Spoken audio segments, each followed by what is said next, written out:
আসসালামু আলাইকুম। সংবাদে আপনাদের সবাইকে স্বাগতম জানাচ্ছি আমি মিম। শুরুতেই সংবাদ শিরোনাম।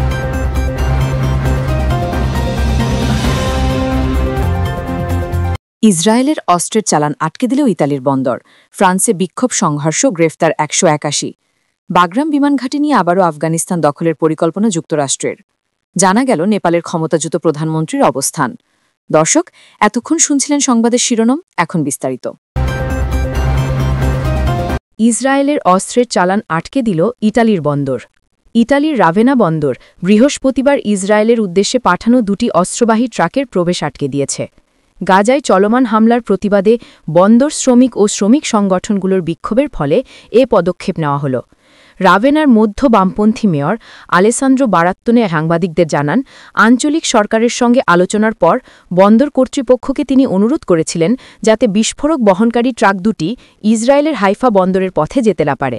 বারাত্তনি বলেন, ইতালি ইসরায়েলের কাছে অস্ত্র বিক্রি বন্ধ করেছে, কিন্তু আইনের ফাঁকফোকরের কারণে অন্য দেশ থেকে আসা অস্ত্র ইতালির ভেতর দিয়ে যেতে দেওয়া কোনোভাবেই গ্রহণযোগ্য নয়। তবে তিনি ট্রাকগুলোর উৎস কিংবা কন্টেনারে কী ছিল সে বিষয়ে বিস্তারিত কিছু জানাননি। ফ্রান্সে বিক্ষোভ সংঘর্ষ, গ্রেফতার ১৮১। রাস্তায় ফের দাউ দাউ করে জ্বলে উঠেছে জন অসন্তোষ।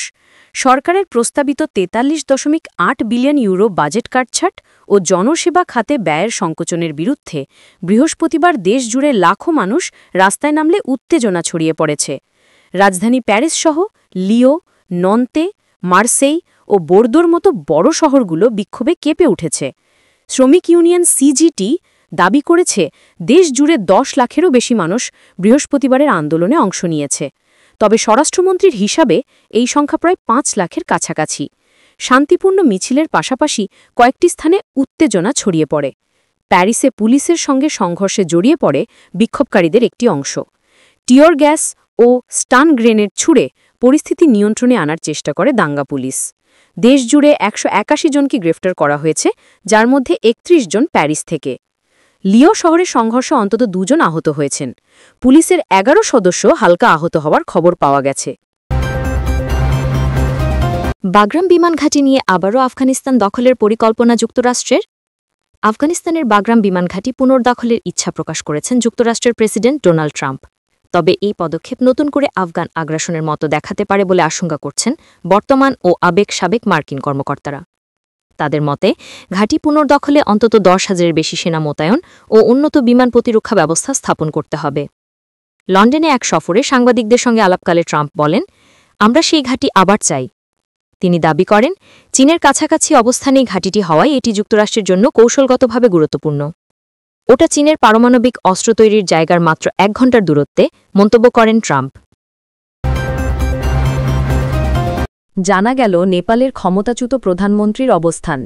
নেপালের ক্ষমতাচ্যুত প্রধানমন্ত্রী ও দেশটির সিপিএন-ইউএমএল চেয়ারম্যান কেপি শর্মা ওলিকে টানা ১০ দিন পর আবারও জনসমক্ষে দেখা গেছে। ৮ ও ৯ সেপ্টেম্বরের জেনজেড বিক্ষোভের পর তিনি প্রধানমন্ত্রীর অফিসিয়াল বাসভবন বালুওতার ত্যাগ করে সেনাবাহিনীর হেলিকপ্টারে শিবপুরীর উদ্দেশ্যে যাত্রা করেছিলেন বলে জানা যায়। বৃহস্পতিবার তিনি ভক্তপুরের গন্ডু এলাকায় পৌঁছান। ইউএমএল দলের উপমহাসচিব প্রদীপ গিয়াওয়ালি খবর হাবকে জানান, অস্থায়ীভাবে গুন্ডুতে অলির থাকার ব্যবস্থা করা হয়েছে। তিনি জানান, চেয়ারম্যান গুন্ডুতে পৌঁছেছেন এবং তার থাকার ব্যবস্থা করা হয়েছে। এ সময় ইউএমএল নেতাকর্মীরা তাকে স্বাগত জানান। তার বাসস্থানের ব্যবস্থা করা হয়েছে ইউএমএল পলিট ব্যুরো সদস্য মহেশ বসনেতের বাড়ির কাছাকাছি। অলি গুন্ডু থেকেই সক্রিয়ভাবে রাজনৈতিক কার্যক্রম চালাবেন বলে ধারণা করা হচ্ছে। শুক্রবার চ্যাশালস্থ কেন্দ্রীয় কার্যালয়ে সংবিধান দিবসের অনুষ্ঠানে তার উপস্থিত থাকার কথা থাকলেও তিনি সেখানে যাননি। প্রিয় দর্শক, এতক্ষণ আমাদের সাথে থাকার জন্য ধন্যবাদ। আমাদের চ্যানেলে নতুন হয়ে থাকলে অবশ্যই চ্যানেলটি সাবস্ক্রাইব করে দিবেন। আল্লাহ হাফেজ।